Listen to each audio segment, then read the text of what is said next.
Fala, meu querido aluno, minha querida aluna, aqui é o professor José do canal Farmacologia Fácil. Sejam bem-vindos a mais um conteúdo aqui do nosso canal.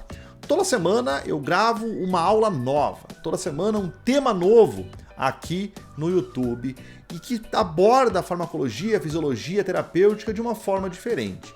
Os últimos vídeos que nós publicamos no canal foram referentes à dengue e a tudo que envolve essa doença aqui no Brasil. É uma calamidade pública que cada dia que passa piora mais. Então eu vou deixar no link aqui embaixo dessa aula, né, 2 links com as aulas sobre a dengue que nós produzimos aqui do nosso canal, que eu tenho certeza que irão te ajudar muito no dia a dia da clínica. Pois bem, eu sou o professor José, dou aula de farmacologia e fisiologia há um bom tempo e mais recentemente aqui no YouTube com você e também na plataforma Farmacologia Aplicada R2A, que é a casa ideal de farmacologia para te ensinar de verdade, fazer você aplicar na prática esse conteúdo tão importante. E eu deixo também o link da nossa plataforma no link aqui embaixo, né, do vídeo para você ter acesso. Pois bem, lá na outra plataforma, na outra rede social, que eu não vou falar o nome para não ganhar um bug aqui do YouTube, muitos alunos pediram: professor, fala um pouquinho de casos clínicos, traz um pouquinho essa forma, esse tipo de aula aqui para o YouTube também, leva para o YouTube. Enfim, você já fala tanto de caso clínico dentro da plataforma Farmacologia Aplicada R2A, traz um pouquinho para nós, para dar um gostinho sobre isso. Então eu trouxe, e aqui teremos então 4 aulas toda quinta-feira com caso clínico diferente. É uma nova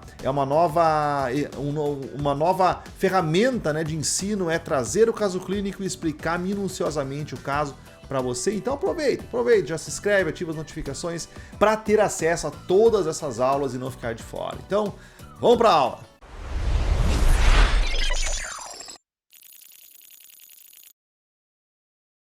Bom, no caso clínico de hoje, eu vou ler o caso e eu vou explicar para vocês o conteúdo que envolve a farmacologia e o uso dos medicamentos, enfim, que abordam o caso especificamente. Então vamos lá, olha só. Uma menina de 12 anos de idade, com história médica pregressa comum, apresenta febre, dor de garganta e um curso de linfadenopatia cervical sensível. Já vou explicar o que é. Ela é diagnosticada com faringite streptocócica do grupo A e é tratada com penicilina intramuscular. Muito comum, um caso extremamente comum. Penicilina intramuscular, que é benzetacil, é uma ampola que é uma aplicação que não é feita em farmácia, normalmente é feita no ambiente hospitalar, e é uma indicação direta, né, em casos de faringite streptocócica do grupo A. Então, tudo correto até aí. Alguns minutos após a injeção, a paciente apresenta dispneia, taquicardia e hipotensão. E percebe-se que apresenta sibilo ao exame. Também queixa-se de disfagia, olha só, a dificuldade em deglutir. E aí então é aplicada adrenalina intramuscular imediatamente, por causa que essa é uma reação anafilática. Então esse é o caso, que é um caso que pode acontecer, que você pode entrar em contato, inclusive no hospital ou numa farmácia. Aplicação de uma benzetacil, a pessoa era alérgica e não sabia, teve uma resposta que se apresentou nos sintomas de dispneia, taquicardia e hipotensão, sibilo, evoluiu para uma queixa de disfagia e a pessoa iria entrar em parada respiratória, e aí foi feita a adrenalina então intramuscular, e provavelmente o paciente estava próximo do hospital. Mas o caso começou com uma linfadenopatia cervical, que é uma condição muito frequente em quadros inflamatórios e infecciosos, e isso pode causar então uma sensação de caroço no pescoço, isso que é uma linfadenopatia cervical.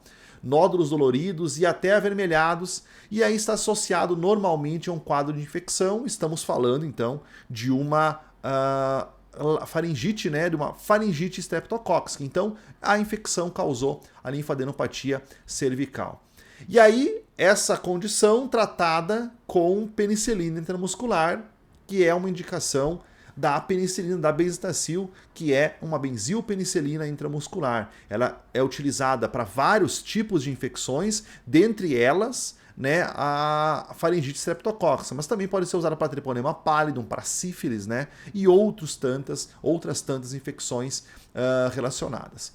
Pois bem, nós chegamos em algumas situações, algumas perguntas que são muito sensíveis, que trazem um conhecimento na farmacologia. Por exemplo, que efeito a adrenalina terá no sistema vascular dessa paciente? Primeira pergunta.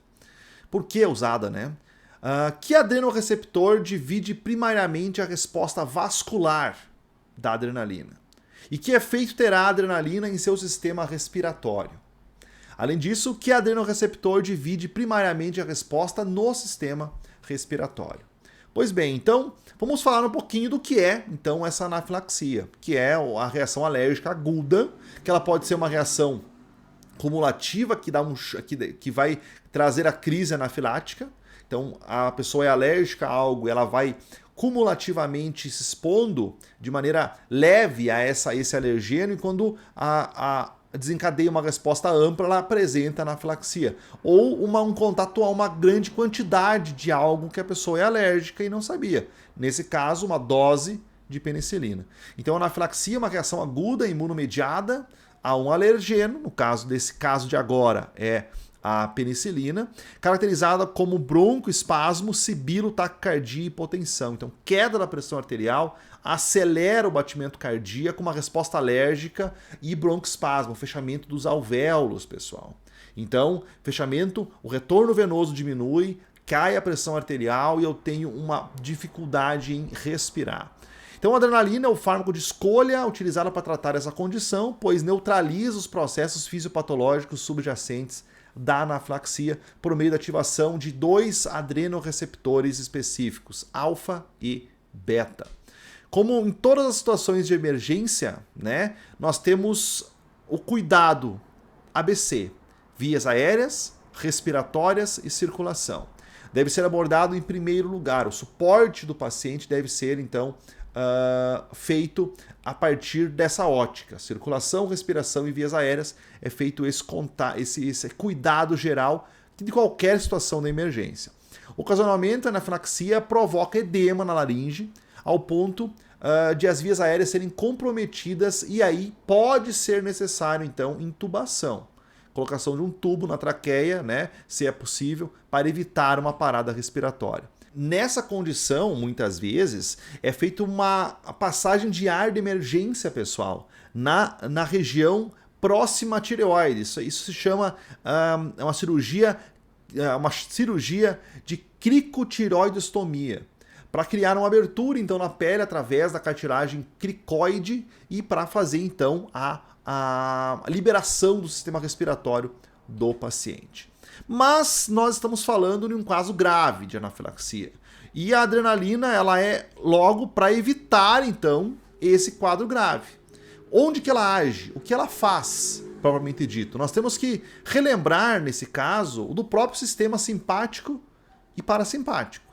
Nós estamos falando de uma substância, a adrenalina, que é uma catecolamina, que é liberada da nossa glândula adrenal, pelo estímulo do simpático. Então, o sistema nervoso simpático ele é ativado por motivos de luta ou fuga, de estresse, de busca do alimento, fases do dia liberam estresse, enfim, ativado o sistema simpático. E o sistema simpático, através de neurônios que liberam adrenalina, fazem com que que liberam noradrenalina, fazem com que a noradrenalina ative receptores na região da glândula suprarrenal, e assim é liberado a adrenalina. E aí a adrenalina compõe o efeito do simpático. A adrenalina, ela é um agonista adrenérgico, ou seja, ele vai ativar receptores adrenérgicos no nosso corpo. O que são receptores adrenérgicos? Os receptores do sistema nervoso autônomo simpático adrenérgico, que é os receptores alfa 1, alfa 2, beta 1 e beta 2 principalmente. Então ele vai ativar os receptores do simpático. Então, se nós formos ver o sistema simpático, deixa eu aproximar um pouquinho mais essa imagem aqui. De um lado nós temos o parasimpático e de outro lado nós temos o simpático, os dois sistemas automáticos do nosso organismo. E eles vão controlar basicamente a secreção glandular, as funções oculares, as funções cardiorrespiratórias, metabólicas e digestivas e também no trato geniturinário e sexual. Então tem várias funções. Então olha só, o que o simpático vai fazer, o que o sistema nervoso simpático, através da adrenalina, também vai fazer no pulmão? Ele relaxa as vias aéreas, ele ativa receptores beta-2 na região dos pulmões e relaxa as vias aéreas. Então aquele broncoespasmo que é causado pela função da alergia, ela é combatida pela adrenalina. Então vejam só. Então combate esse efeito com a adrenalina. E ao mesmo tempo a hipotensão, que é gerada pelo choque anafilático, é combatida também porque ele vai contrair os vasos sanguíneos. Mas a dose tem que ser correta para o paciente. Porque nós vimos que o choque anafilático causa ataque cardíaco. O coração busca tentar aumentar a pressão arterial. A tendência é de quando a adrenalina começa a agir nos vasos sanguíneos, o coração volta ao normal, porque ele não precisa buscar mais essa compensação cardíaca. Mas se a dose for excessiva da adrenalina, o efeito sobre o coração vai sobrepujar os outros. E ela vai acelerar o batimento cardíaco que pode causar uma parada cardíaca no paciente. Então essa tripsiação da adrenalina, ela tem que estar na cabeça de quem utiliza a adrenalina. Broncoespasmo, broncodilatação, contração dos vasos, porque ela age em alfa-1, que é um receptor vascular, fazendo contração dos vasos, e também pode acelerar o coração, fazendo aumentar o ataque cardíaco. Então, num primeiro momento, ela ajuda na hipotensão, a circulação do sangue e na broncodilatação, mas tem que tomar cuidado para que não haja uma parada cardíaca pelo uso da adrenalina. Pois bem, então respondendo as perguntas, né? Que efeito a adrenalina terá no sistema vascular do paciente? Vasoconstrição, porque ela atua em alfa-1. Qual que é o adrenoreceptor que age então nos vasos? O alfa-1. Outra pergunta, que efeito terá a adrenalina em seu sistema respiratório? Relaxamento do músculo do brônquio. Muito bem. E qual o receptor que ela vai agir para que faça isso no pulmão? O receptor beta-2. Show de bola, pessoal! Então esse foi o caso clínico, fácil, simples, rápido, explicando o conteúdo e explicando a farmacologia por trás de hoje. Semana que vem falaremos de um outro caso também do sistema nervoso autônomo, que eu tenho certeza que você vai gostar. Então já se inscreva, já ative as notificações para não ficar de fora de nenhuma aula dessas, nenhum caso clínico. E se você quer aprender farmacologia de verdade, o ex-professor, por um conteúdo dinâmico e acompanhamento pelo WhatsApp, não perca tempo. Clique no link aqui embaixo da plataforma Farmacologia Aplicada R2A e vem para a sala de aula. Show? Até a próxima aula.